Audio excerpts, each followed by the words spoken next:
Every mile a misaligned trailer rolls, it's costing someone money. Tires wearing out early, fuel going to waste, or a truck pulling sideways down the highway. Most fleets know it's a problem.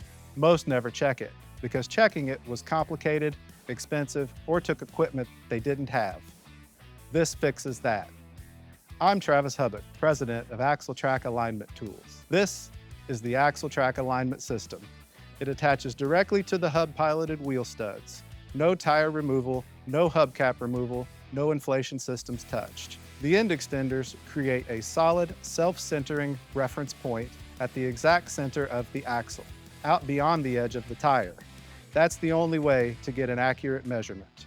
No rim edges, no strings, no lasers. The kingpin extender cone locks under the kingpin, self-centers, and the built-in bullseye laser gives you a precise plumb reference point at ground level to hook your tape measure. Measure with equal tension on both sides. That's your alignment check. My dad, Bob, built the first Axletrac tool in 2012. He was a mechanic and a trailer service shop foreman. He built it because the problem needed solving and he had the skills to solve it. It's made in Southern Indiana. It's analog, it's durable, and you buy it once. We pick up the phone, we know the tool, and it works. Visit axletracalignmenttools.com for more information.